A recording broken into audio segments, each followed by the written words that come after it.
자, 오늘은요, 교회는 노아의 방주인가? 이런 제목으로 함께 은혜 나누겠습니다. 흔히 교회를 노아의 방주라, 구원의 방주라 이렇게 말하죠. 교회가 노아의 방주라는 의미는 과연 뭘까? 흥미로운 거는요, 하나님께서 노아의 방주를 계획하시고 노아에게 짓게 하시고 그 노아의 방주 안에 하나님이 정결한 짐승과 또 부정한 짐승을 함께 들어가게 하셨다는 것입니다. 사람들은 방주를 배라고 생각해요. 근데 방주는 그냥 일반적인 배가 아니에요. 영어로 방주를 ark라 그러잖아요. 상자, 또 괴짝 이런 뜻이에요. 방주는 히브리어로 테바라고 합니다. 그게 괴짝이라는 뜻이에요. 상자라는 뜻이에요. 그래서 언약궤가 있죠. 언약궤, 구약의 언약궤. 그것도 테바예요. 또 모세의 어머니가 갈대로 상자를 만들어서 아기를 담아서 나일강에다가 숨겨뒀잖아요. 그것도 테바예요. 방주는 그러니까 아무것도 할 수 없는 나를 위해 누군가 날 살리려고 이렇게 만들어서 준 그런 은혜를 상징하는 거예요. 그러니까 방주가 구원과 관계가 있는 게 분명합니다. 노아의 방주를 이렇게 큰 나무 상자를 어마어마한 크기로 만든 거예요. 단순하게 물에 그냥 뜨도록. 이건 배가 아니에요. 그냥 이렇게 큰 괴짝이었던 거죠. 윗부분에 창이 하나 있었어요. 근데 이게 요즘 같은 유리창이 아니에요. 깜깜한 나무창, 닫힌 창이었겠죠. 그러니까 바깥 상황을 도무지 알 수가 없습니다. 비가 그친 후에 방주가 물 위를 떠다녔대요. 그러다가 어떤 높은 산봉우리 아라랏산이라고 하는 곳에 탁 걸려가지고 방주가 섰어요. 그런데 지금 노아는 바깥 상황을 알 수가 없어요. 처음 그때 창문을 열었는데요. 사방이 물바다입니다. 방주만 지금 산봉우리에 탁 걸려 있는 상태예요. 어디에 땅이 드러나 있는지 알 수가 없어요. 그래서 이 노아가 까마귀를 창을 통해서 내보냅니다. 그런데 얘는 한참을 돌아다녔다. 그리고 안 돌아왔대요. 그래서 좀 있다가 비둘기를 또 내보냈어요. 근데 이 비둘기가 하루 종일 날다가 어디 앉을 땅이 없으니까 저녁 때 돌아왔대요. 그리고 또 일주일 지나서 또 비둘기를 내보냈더니 이 비둘기가 감람나무, 올리브 우리 교회 마당에도 있습니다만 그 새순 하나를 따가지고 입에 물고 온 거예요. 여러분 이 구절을 읽으면서 저도 제가 어렸을 때 주일학교 때 이 구절 배우면서 그런 생각했거든요. 역시 까마귀는 부정한 짐승이야. 이놈은 이거 나가서 돌아오지도 않고 말이야. 주인의 은혜도 모르는 그런 놈이야. 근데 이 비둘기 역시 정결한 짐승은 달라. 가가지고 이 올리브 잎사귀 물고 왔잖아. 역시 정결한 짐승이야. 이러면서 여기 아주 상당한 의미를 부여하고 말이죠. 의리 없는 놈, 짐승한테까지 막 의리도 찾고요. 선과 악을 이렇게 구분하고요. 여러분 근데 까마귀는 까마귀고요. 비둘기는 그냥 비둘기예요. 한번 생각해 보세요. 노아가 까마귀를 창으로 내보내면서 무슨 생각을 했을까? 너 제발 땅을 찾아서 돌아오지 말아라. 그렇게 바라지 않았을까요? 방주에 지금 들어온 지가 얼마나 오래됐냐면 방주 문이 닫히고 40일 40야가 비가 왔대요. 밤낮으로. 비가 그쳤는데도 물이 150일간 온 땅에 가득 덮였답니다. 그리고 겨우 150일 만에 산봉우리에 방주가 탁 걸려서 섰어요. 그리고도 40일이 또 지나서 창문을 처음 연 거니까 이거 계산해 보니까 230일이나 지났어요. 여러분 지금 답답하고 빨리 나가서 땅을 밟고 싶은데 배 타는 선원들이 그런다 그러잖아요. 이 무트를 밟고 싶다는 거예요. 그렇게 흔들리는 배 안에 있다가. 여러분 온 천지가 물바다예요. 육지가 드러나려면 얼마나 더 기다려야 될지 몰라요. 그래서 까마귀를 내보내면서 노아가 이 녀석아 가서 꼭 땅을 찾아서 돌아오지 마라 임마. 네가 땅 찾고 돌아오지 않으면 우리도 희망이 있다. 그러면서 보내지 않았겠어요? 근데 진짜 내보냈는데 이 까마귀는 좀 강한 새잖아요. 그래 한참을 돌아다니면서 왕래했다 그래요. 돌아오지 않아요. 어딘가는 땅이 있나 보다. 드러났나 보다. 이 노아에게 까마귀가 돌아오지 않은 것은 최고의 기쁨이고 좋은 메시지였을 거예요. 그래서 일주일을 기다렸습니다. 그래서 이번에는 좀 약해 보이는 새 비둘기를 또 내보냈어요. 그랬더니 비둘기가 하루 종일 날아다니다가 다시 돌아와요. 이 녀석이 이게 먹을 것도 없고 앉을 데도 없으니까 돌아왔구나. 상황이 좋지 않다는 거죠. 아직 근방이 땅이 없다는 거예요. 그래서 여러분, 옛날에는요, 요즘은 뭐 초음파 장비 이런 걸 가지고 수심을 다 재면서 배들이 다니는데, 옛날에는 그런 게 없으니까 어떻게 했냐면요, 여러분 그 사도행전 27장에 보면 바울 사도가 탔던 배가 이제 이 풍랑을 만나가지고 섬에 상륙을 하는데 계속 줄을 내리는 거예요. 그래가지고 몇 자다 점점 수심이 얕아져 간다, 섬으로 접근하고 있다, 이러면서 이렇게 배를 대는 그런 장면이 나와요. 그러니까 옛날에는 그렇게 했던 거예요. 근데 이 노아도 지금 지혜를 내가지고 까마귀도 보내고 짐승들을 이용해서 말이죠, 비둘기를 보내고 바깥 상황을 살피는 거예요. 일주일을 더 기다렸습니다. 비둘기를 이번에 또 두 번째 내보냈더니 이 녀석이 돌아다니다가 감람나무 새 이 수순 잎사귀를 물고 왔어요. 이제 가까운 데 땅이 드러났나 보다, 이제 식물들도 다시 싹이 나고 있나 보다 추측을 했겠죠.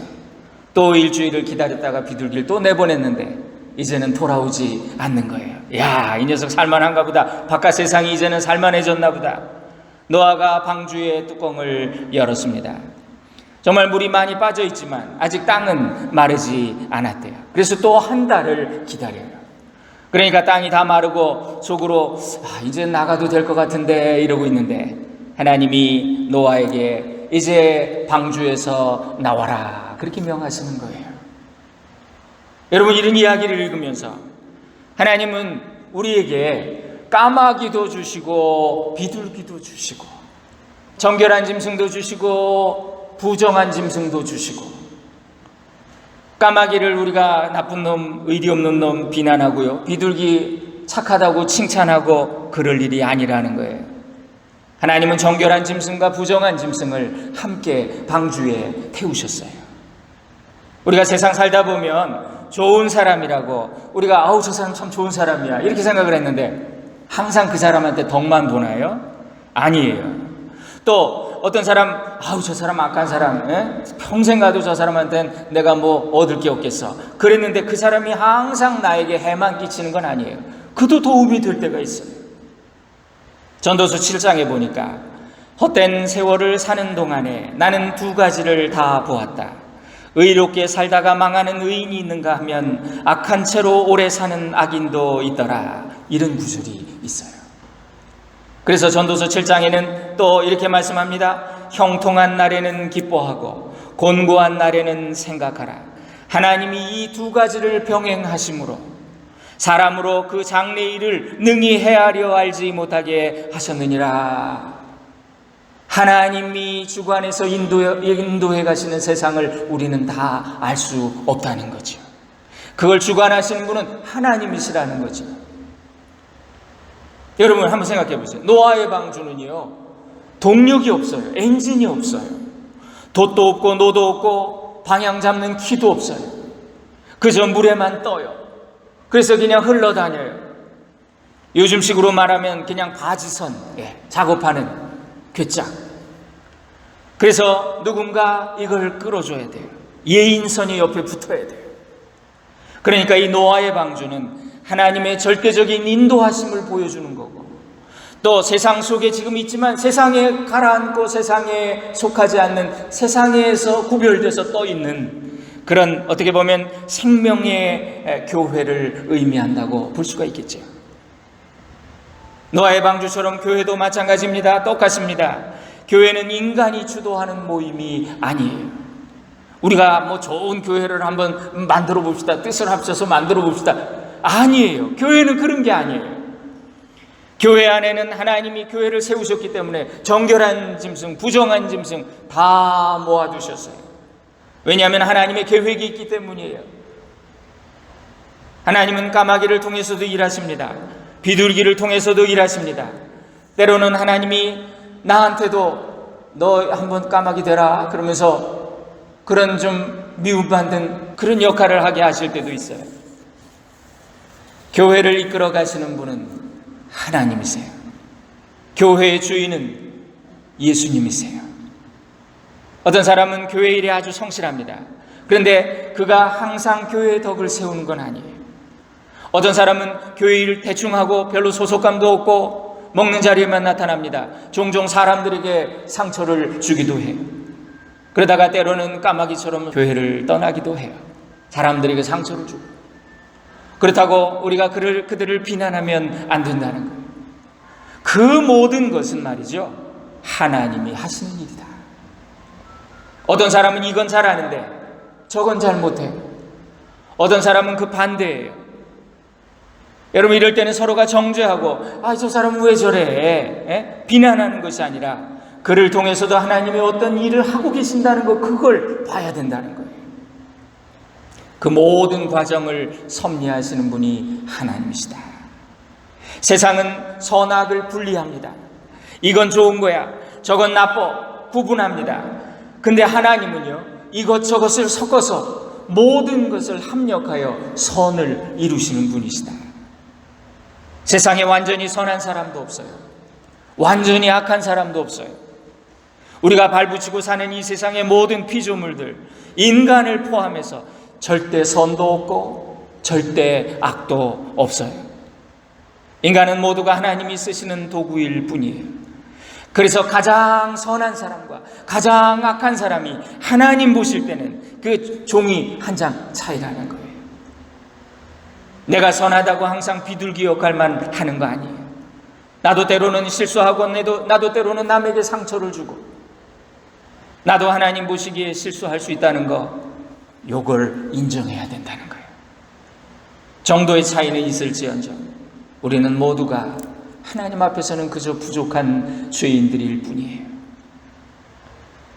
여러분, 사도 바울, 이 위대한 정말 주님의 일꾼에게 자기가 자기 몸에 사단의 사자가 있다 그랬어요. 질병이 있대요. 바울은 말하기를, 여러분이 볼 때 시험될 만한 그런 것이 제 몸 안에 있습니다. 그렇게 표현을 합니다. 그는 육신의 질병 중에 특별히 성도들이 보기에 좀 민망한, 그래서 학자들이 연구해 봤는데 어떤 사람은 그 간질, 막 설교하다가 발작하고 침 막 거품 불고, 그럼 다들 놀라지 않겠어요? 그러니까 이 사도 바울이, 하나님, 이 가시가 내게서 떠나게 해주세요. 내가 목회하는데 이게 정말 덕이 되지 않네요. 하나님 영광 가리네요. 간절히 3번을 기도했대요. 3번 기도했다는 건 작정하고 그냥 한번 하나님 앞에 매달렸다는 거죠. 그런데 하나님이 응답을 주십니다. 뭐라고 주시냐면, 종아, 내 은혜가 내게 족하다. 이게 무슨 말씀입니까? 야, 사람들이 얄팍하게 저 사람 건강하니까 이게 복 받았네. 아유, 저 사람은 왜 이렇게 병들어서 저주받았나? 이거 아니라는 거예요. 하나님의 기준은 다르다는 거예요. 하나님은 다니엘서 5장에 보니까 카운트하신 하나님, 세어보시는 하나님, 그리고 저울에 달아보시는 하나님이래요. 때로 하나님은 우리가 당하는 모든 일들을 통해서 우리를 달아보신대요. 우리를 카운트해 보신대요. 재어보신대요. 믿음이 있나 없나, 이 믿음이 진짜인가 가짜인가. 그래서 사도 바울은 나중에 감옥에 갇혀서 이렇게 고백을 하죠. 나의 매인 것이 복음의 진보가 되었다. 무슨 뜻입니까? 내가 감옥에 갇힘으로 인해서 오히려 복음 전파에는 유익이 되었다. 복음이 더 빨리 전파되게 됐다. 하나님이 하시는 일이 놀랍다. 그렇게 고백을 했던 거예요.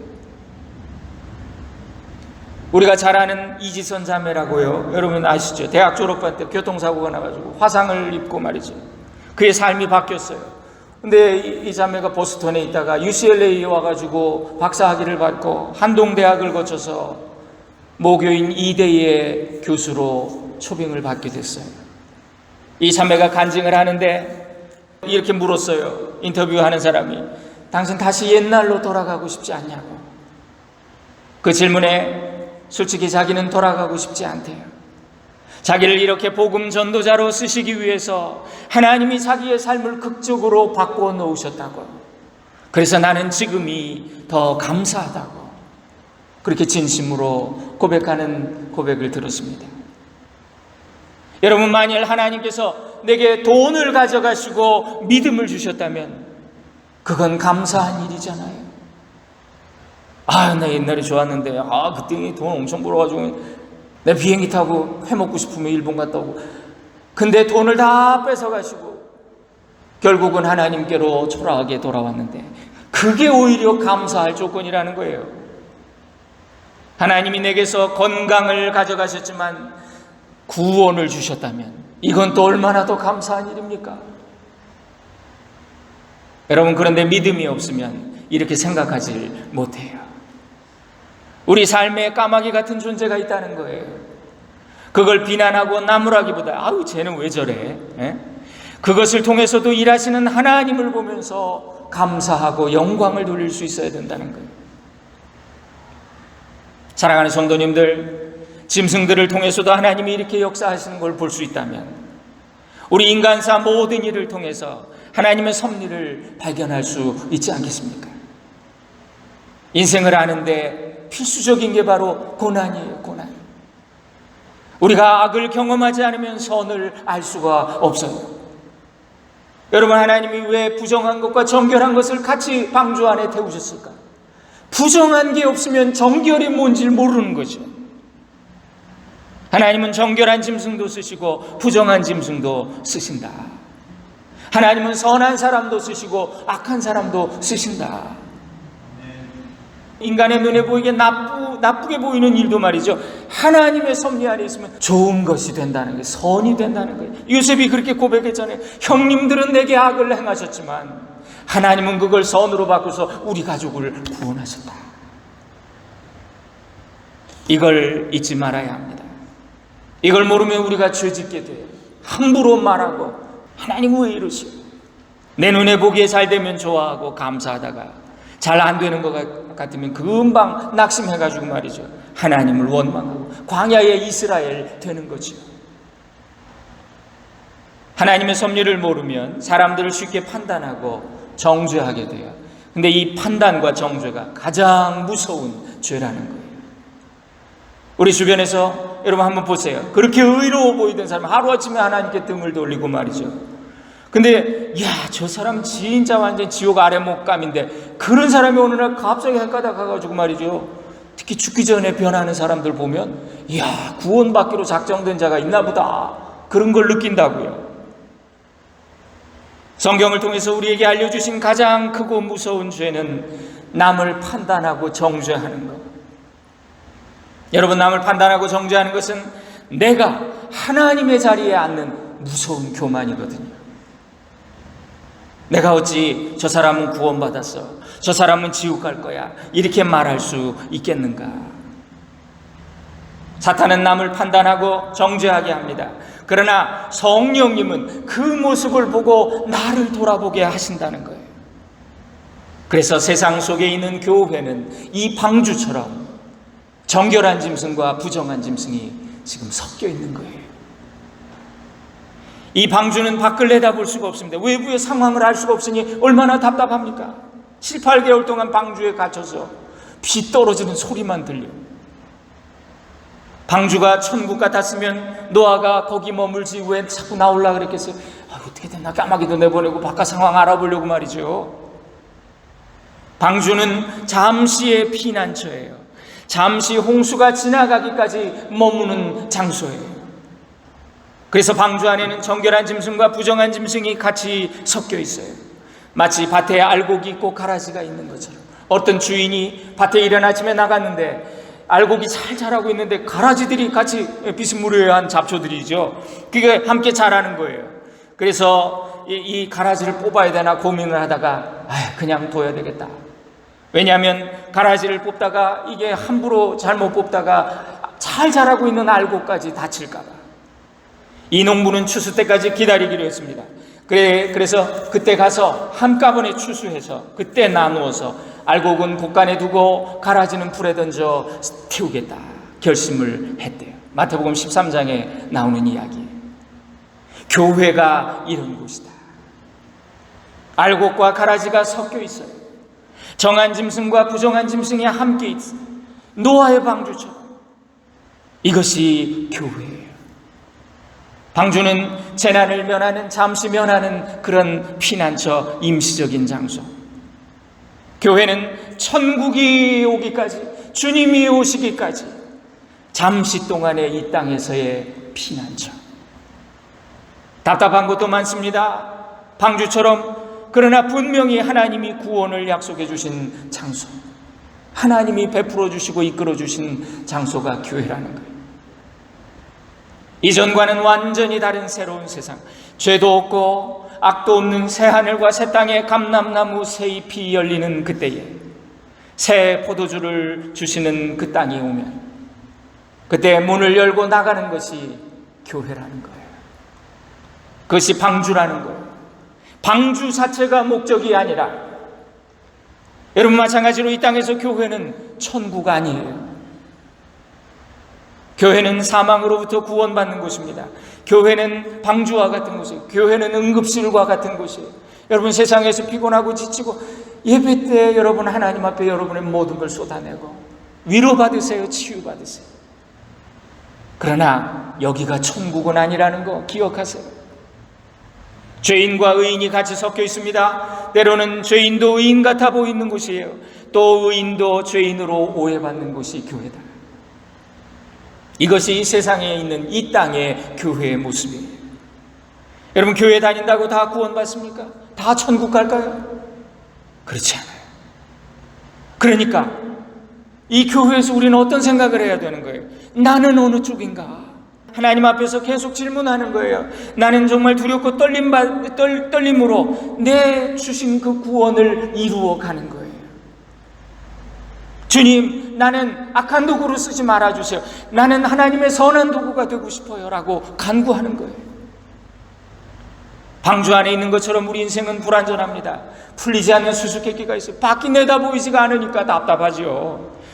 여러분 질문으로 가득한 그 답답함. 그러나 우리는 이 방주 안에서 하나님의 약속을 신뢰하는 거예요. 새 하늘과 새 땅이 도래할 것이다.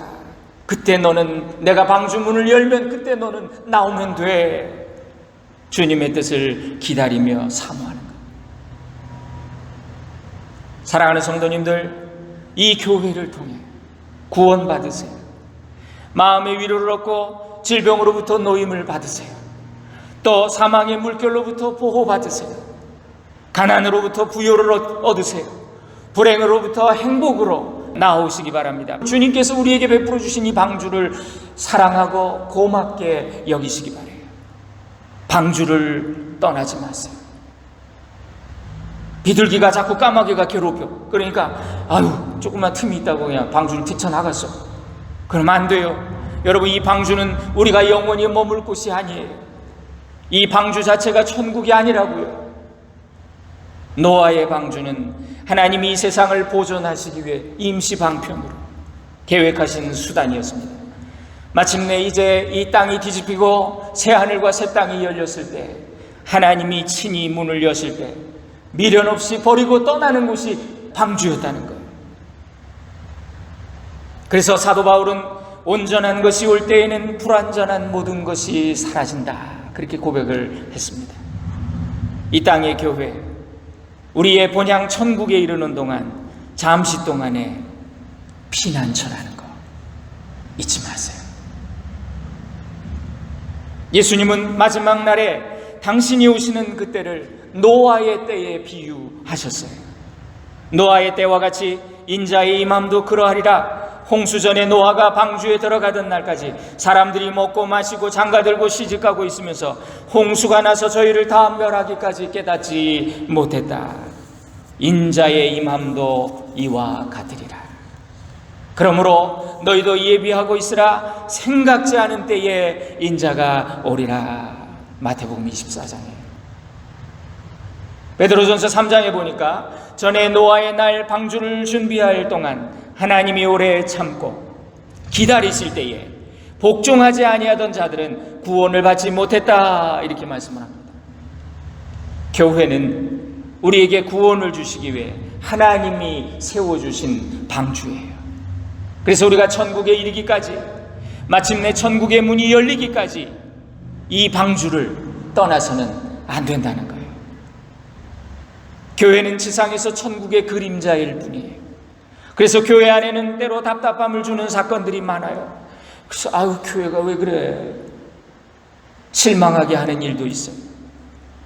왜냐하면 교회 안에는 까마귀도 있고 비둘기도 있고 정결한 짐승도 있고 부정한 짐승도 있고, 방주 안에서 부정한 짐승들과 불편한 현실만 보면서 아이고 이게 뭐야, 하나님이 구원해 주신다 그래가지고 방주에 들어왔더니 이게 뭐야 원망만 하고 있다면, 그는 지금 자기가 왜 방주에 탔는지를 다시 생각해야 돼요. 하나님이 나를 왜 여기 태우셨는지를 다시 생각해야 돼요. 이 방주를 통해서만 우리가 구원받을 수 있기 때문에, 방주 안에 거하는 자들은 이 땅을 살면서 천국을 사모하는 자세로 기다리는 거예요. 약속 믿고 기다리는 거예요. 교회는 천국의 모형이고 천국의 맛보기지만 천국 자체는 아니다. 지금 이 천국은 이 땅의 제국 속에 섞여 있어요.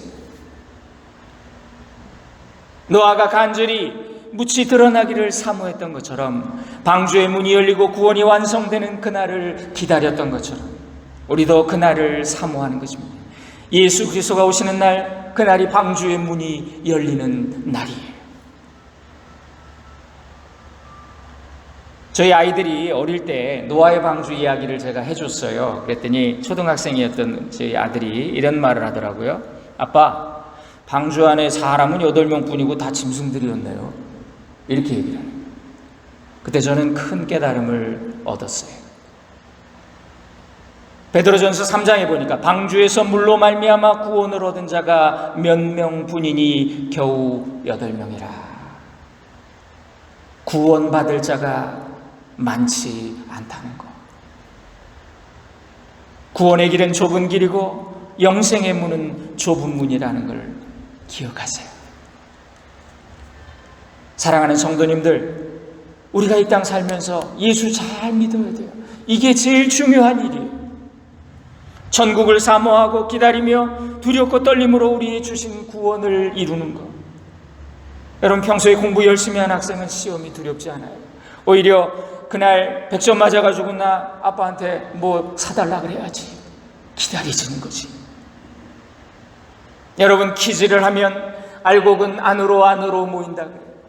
근데 쭉정이는 바람에 밖으로 날린대요.